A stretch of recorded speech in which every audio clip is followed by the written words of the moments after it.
5 ম্যাচের টি-20 সিরিজে ইংল্যান্ডকে সহজে হারিয়ে দিয়েছে ভারতীয় দল। এবার একদিনের সিরিজে মুখোমুখি হচ্ছে টিম ইন্ডিয়া।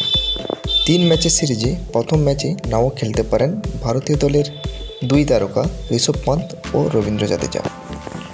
6 ফেব্রুয়ারি প্রথম একদিনের ম্যাচে খেলতে নামে ভারতীয় দল। সেই ম্যাচে নাও থাকতে পারেন 2 তারকা ঋষভ পান্ত ও রবীন্দ্র জাদেজা। মনে করা হচ্ছে পান্তের জায়গায় কিপিং করতে পারেন কেএল রাহুল, আর জাদেজার জায়গায় খেলানো হতে পারে অক্ষর প্যাটেলকে। এখন দেখে নেওয়া যাক ইংল্যান্ডের বিরুদ্ধে প্রথম একদিনের ম্যাচে ভারতীয় দলের সম্ভাব্য একাদশ। মনে করা হচ্ছে ক্যাপ্টেন রোহিত শর্মার সঙ্গে ওপেন করতে পারেন শুভমন গিল। এমনটা হলে 3 নম্বরে নামবেন বিরাট কোহলি, 4 নম্বরে শ্রেয়াস আয়ার আর 5 নম্বরে খেলতে পারেন কেএল রাহুল। লোয়ার মিডল অর্ডারে হার্দিক পান্ডিয়া ও অক্ষর প্যাটেলের সুযোগ পাওয়া প্রায় নিশ্চিত বলেই মনে করা হচ্ছে।